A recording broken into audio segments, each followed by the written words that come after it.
और जब ये ब्लीडिंग रहेगी तो पाकिस्तान आगे ग्रो नहीं कर सकता। हम बार बार IMF से और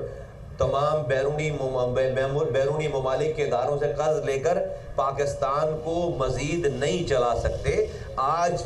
इस IMF के कर्ज के शराइत की वजह से हम बिजली के बिल में 1 रुपए 1 पैसा भी अपनी मर्जी से हुकूमत पाकिस्तान आगे पीछे लोगों को चाहते हुए भी रिलीफ नहीं दे पा रही, क्योंकि हमने IMF से कमिटमेंट कर रखा है इन तमाम चीज़ों के लिए। तो ये आज हमारे हालात है, और इन हालात से हमें पाकिस्तान के इस हालात से पाकिस्तान के लोगों को, पूरे पाकिस्तान के लोगों को अगर कोई निकाल सकता है तो वो सिंध की प्रोग्रेस निकाल सकती है, सिंध का फलना फूलना निकाल सकता है। इसलिए इस बात को सामने रखते हुए हमारी बैठकें हो रही हैं। आज हमारे भाई, हमारे दोस्त हमारे गरीब खाने पे MQM बहादराबाद के मरकज़ पे आए थे, बहुत खैर हासिल गुफ्तगू हुई है, और हम इस बात का एक दफ़ा फिर याद करते हैं कि इंशाअल्लाह ताला अगली हुकूमत सिंध में GDA और MQM मिलकर इंशाअल्लाह ताला एक ऐसी प्रोग्रेस बनाएगी, ऐसे हम लोगों को के पास एक ऐसा बयानिया लेकर जा रहे हैं कि हुकूमत इंशाअल्लाह ताला हम बनाएंगे। और हम पहले भी हुकूमतें बना चुके हैं। ये GDA के जो दोस्त हैं दूसरे नामों से, MQM अपने नाम से, और GDA के ये तमाम सारे दोस्त हमने मिलकर 1990 में हुकूमत बनाई अगेंस्ट पीपल्स पार्टी। हमने 1997 में जो है वो हुकूमत बनाई है। जतोई साहब जो है वो लियाकत जतोई साहब वज़ीर आला रहे, और 2002 की असेंबली में इरफान भाई और डॉक्टर साहब तो खैर उस तरफ थे। 2002 की असेंबली में इरफान भाई और दूसरे 2 हमारे अहबाब हैं। हमने पहले अली मोहम्मद मेहर साहब वज़ीर आला हुए हमारे, और उसके बाद जो है वो अरबाब गुलाम रहीम साहब वज़ीर आला हुए पीपल्स पार्टी के अगेंस्ट। तो ये कोई अनूनी बात नहीं है। इस 30 सालों में हम 3 दफ़ा एंटी पीपल्स पार्टी गवर्नमेंट इस सूबे सिंध में देख चुके हैं। तो ये MQM और GDA के जो आज हमारे दोस्त हैं, इनका ये क्लाउड मिलकर जो हम एक अच्छी हुकूमत जो है वो बना सकते हैं, और उस वक्त के जो काम है वो आज भी याद किए जाते हैं। और इंशाअल्लाह ताला हम लोगों को एक नई होप दे रहे हैं, एक नया एक साई ऑफ रिलीफ दे रहे हैं, और हमारी शक्लों में और हमारे इतिहास से लोगों में एक उम्मीद जागी है। मैं यहाँ पर इस वाली बात का इयादा करना चाहूँगा कि ये जो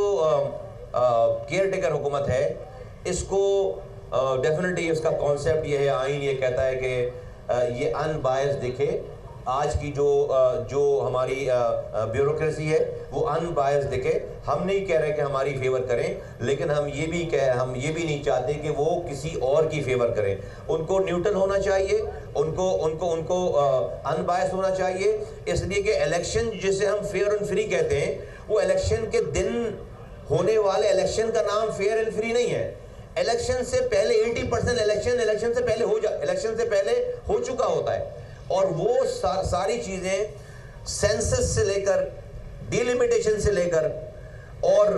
तमाम तबादलों और पोस्टिंग से लेकर लोगों की तमाम, ये जो इलेक्शन कमिश्नर हैं जिनके ऊपर हमें बहुत एतराज है, प्रोविंशियल हमारे GDA के दोस्त हमारे, और हमारे जो प्रोविंशियल इलेक्शन कमिश्नर हैं चौहान साहब, इनका रोल जो है वो पॉजिटिव नहीं रहा है, बहुत बायस रहा है, बहुत सारी खबर इनके बारे में। तो मैं हुकूमत वक्त को और तमाम रियासत के तमाम जिम्मेदारों को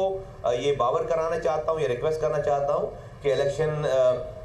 फेयर एंड फ्री हमें अगर कहलवाना है, कराना है, तो वो फेयर एंड फ्री दिखने भी चाहिए। और इन फेयर एंड फ्री उस वक्त दिखेंगे कि जब ऐसे फेसेस आए जो कि फेयर एंड फ्री इलेक्शन कराने की शोहरत रखते हो, और उनका बैकग्राउंड जो है वो बायस ना हो, उनका बैकग्राउंड जो है वो किसी पार्टी की तरफ टिल्ट ना हो। 15 सालों में पीपल्स पार्टी ने यहाँ पर डेफिनेटली लोगों को एक्सक्यूज मी, जो उन्होंने ब्यूरोक्रेसी जिस तरह से चलाई, जिस तरह सिस्टम बनाया अपना, उस सिस्टम की वजह से उनका एक जो है वो एक इजारादारी हो गई है। लोगों ने जाती फायदे उठाकर उनको सपोर्ट की है। और मैं वेलकम करता हूँ गुज़श्ता दिनों के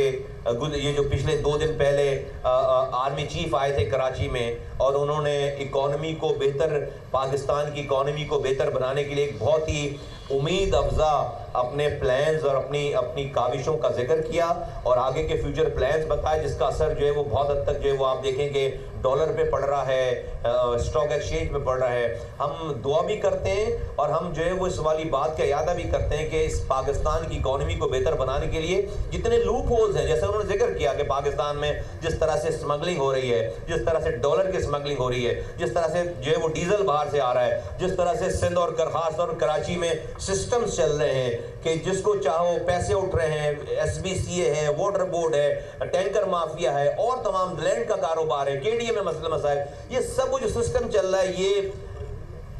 ऐसे लोगों की मदद के लिए सारे पैसे खर्च हो रहे हैं कि जो हुक्मरान है बदकिस्मती से, जो कि सिंध के हुक्मरान है, उनको ये पैसा जा रहा है। ये पैसा फिर इलेक्शन पे खर्च होता है, वो फिर इलेक्शन लड़ते नहीं, इलेक्शन खरीदते हैं और फिर उससे जो है वो अपनी आगे की कमाई के रास्ते हमवार करते हैं। पाकिस्तान आज जिस डगर पे, जिस लम्हे पे, जिस पोजीशन पे खड़ा है, अब पाकिस्तान के अंदर इतनी सकत नहीं है कि अब वो इस तरह का एडवेंचरिज्म जो कि पिछले 15 सालों में सिंध में चलता चला आ रहा है, ये पाकिस्तान बर्दाश्त कर सके। आप हशर देख लें क्या हो गया है, आप इस बैड गवर्नेंस का हशर देख लें क्या हो गया है कि आपको पीने का, इस कराची जैसे शहर में 80% इलाकों में पीने का पानी नहीं है, लेकिन आप टैंकर को फोन करेंगे 30 मिनट के अंदर जो है वो 6000 का टैंकर आपको मिल जाएगा। यहीं से चोरी करके यहीं का पानी बेच रहे हैं। तो जब टैंकर में पानी आ सकता है तो नलकों में पानी और लाइनों में पानी क्यों नहीं आ सकता? तो ये सारा आज हम जो बिजली के लिए जो बिल लेकर लोग बिलबिला रहे हैं, महंगाई पे लोग बिलबिला रहे हैं, आज ये एक दिन में तो नहीं हुआ सारा कुछ। ये सब कुछ इसलिए हुआ है कि हम क्या कर रहे हैं, हम अपने रिफॉर्म्स करने के बजाय जो बिजली का बिल नहीं दे रहा, जो चोरी कर रहा है, उस चोर को पकड़ने के बजाय हम उस चोरी के बिजली के पैसे भी उससे ले रहे हैं जो बिल दे रहा है। हम उस चोरी के पैसे भी, जो बिजली जो लॉस है, जो मैनेजमेंट लॉस है, जो पाकिस्तान के खजानों से लॉस है, उस लॉस को भी पूरा उससे कर रहे हैं कि जो टैक्स पेयर है, जो बिजली का बिल देने वाला है, उससे हम उस लॉसेस को पूरा कर रहे हैं। करते करते आज ये नौबत आ गई है कि अब वो जो आपका एक ऑनेस्ट कस्टमर था, एक लॉयल कस्टमर था, बिल पे करने वाला था, टैक्स देकर देने वाला था, आपने उस पे ना देनदेगान का इतना बोझ डाल दिया कि अब वो भी इस काबिल नहीं रहा कि वो अपने बिजली का बिल अदा कर सके और अपने पैसे दे सके। तो ये पूरा सिस्टम कोलैप्स कर रहा है। इस सारी गुफ्तगू में, सारी बातों में, हालात में, जो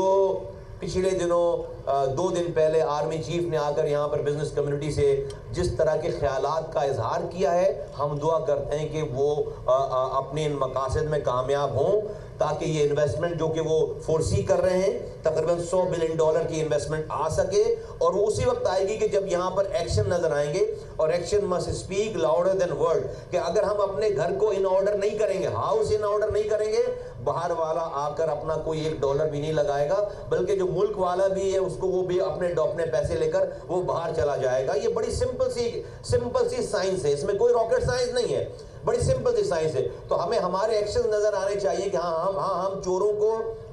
हम लुटेरों को, हम जुल्म करने वालों को पकड़ने के लिए तैयार हैं। इसी वजह से जो हम सियासी लोग हैं, हम भी इस तमाम बैठकों का जो महवर है वो ये है कि हम किस तरह से अपनी काविशों से इस मुल्क के लोगों को रिलीफ दे सकें, इस मुल्क के